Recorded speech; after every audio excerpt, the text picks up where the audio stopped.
Hello Indonesia. We are anonymous. The time has come to protect the Indonesian people, our brothers and sisters, our homeland. The time has come for us to speak out for our rights, justice, freedom of speech. Gorkha is neither a name, nor a person. Gorkha is the name of a hacking movement, or cyber attack. The name Gorkha will represent the Indonesian people, the people who do not get justice and their rights. Don't panic, we did hack or steal the personal data of the president and the people of Indonesia. But we will not sell the data. Gorkha exists because of monsters. Gorkha exists because of Pancasila. Gorkha hacked because Pancasila was not proven. This country is in a bad situation. Fuel prices are starting to rise. Some cases cannot be handled by state law. Do you still want to relax and watch news broadcasts on television? Do you still not hear at all about this? Fight man, we can recover this all. Bye, I love you all.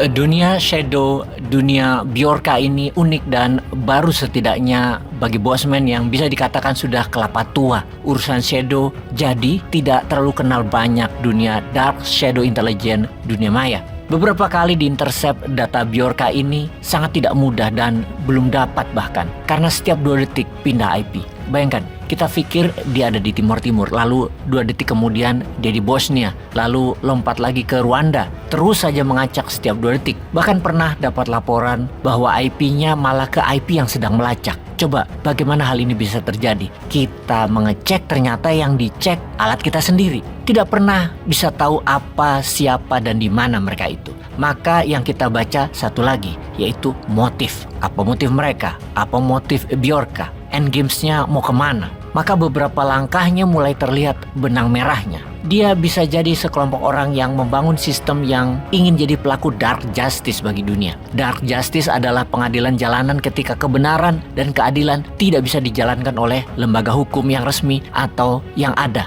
karena korup. Maka keadilan jalanan dilakukan dengan dark justice. Penjahatnya dieksekusi oleh pengadilan jalanan. Dan biasanya Shadow. Tahu-tahu mati aja itu penjahatnya. Tahu-tahu tobat aja itu orang yang mencuri. Tahu-tahu trauma aja itu orang yang korupsi. Bjorka sudah diincar lama oleh lembaga negara. Ternyata langkah mereka bukan hanya lokal namun internasional juga dinakali oleh mereka. Namun ada berita baik. Mereka ini Robin Hood buat mereka yang tertindas. Bjorka ini sangat nasionalis, sangat anti globalis. Semakin diikuti, semakin dibaca, semakin kuat bahwa mereka tidak sendiri. Mereka sangat filosofis, mereka mengerti sejarah, mereka sangat nasionalis, dan pastinya pakar IT. Dalam sebuah diskusi internal yang menarget gerakan Shadow Bjorka, Bosman adalah orang yang paling konspirasi cara berpikirnya. Karena mereka ini kayak gembala yang membela dan mengarahkan orang yang tertindas untuk menjadi pemenang. Maka mereka jangan-jangan adalah simbol bocah angon yang dalam literatur Jawa merupakan awal dari munculnya Ratu Adil. Awalnya Ratu Adil adalah bocah tukang angon yang kemudian muncul banyak gerakan namun tak terlihat karena dia dipingit, tidak dimunculkan. Kelompoknya atau gerakannya dipingit agar pemerintah yang tidak amanah tidak bisa menjangkaunya. Globalis yang mengincarnya tidak tahu di mana. Juga agar cabalis kelompok bawah tanah kaum elit musuhnya tidak mengetahui juga. Karena mereka muncul untuk mengalahkan 3 hal yang menjadi ciri dunia saat ini di bawah dark side yang dikendalikan oleh sisi gelap. Jadi begini Bosman melihat gerakan Bjorka lebih jauh ya. Dalam banyak literatur Islam ada sebuah istilah dukan atau dukon yang banyak menimbulkan arti secara meluas. Dukon terjemahan bebasnya adalah kabut atau asap atau debu. Apapun itu karena punya arti merusak. Maka kalau dihubungkan dengan perusakan massa atau mass destructive, maka bisa dipastikan hal ini adalah bom nuklir. Kemudian dabbah yang dicirikan binatang yang menyeramkan dari dasar bumi, yang mana kalau terminologi dahulu kita gunakan pendekatan sekarang, di mana kita memakai teknologi super mikroskop misalnya, kita dapat melihat makhluk menyeramkan tersebut di tempat dalam. maka makhluk itu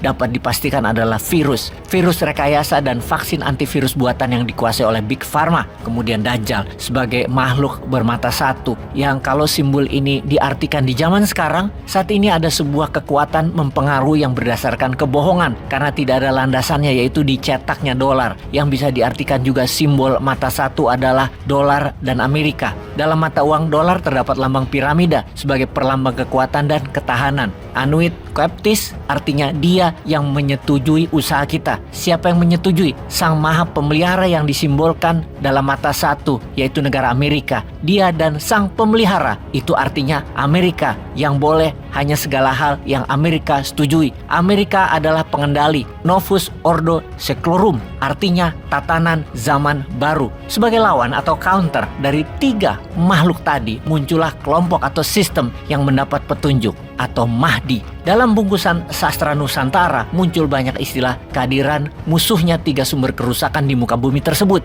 Dia beristilah atau bernama Bocah Angon, Satrio Piningit, kesatria yang dipingit atau tidak muncul, Ratu Adil, Mujadid atau orang atau kelompok yang membawa pembaharuan, Mursyid, Guru Sejati, Sang Hyang Nur Cahyaning Nirwana atau Sang Pencerah, di mana ketika kebenaran dihakimi berdasarkan keadilan, maka Nusantara menjadi pilar dunia yang akan membawa manusia ke zaman keemasan manusia yang gemah, ripah, loh jinawi, toto, tentrem, kertora harjo. Pertanyaannya, apakah Bjorka ke arah sana?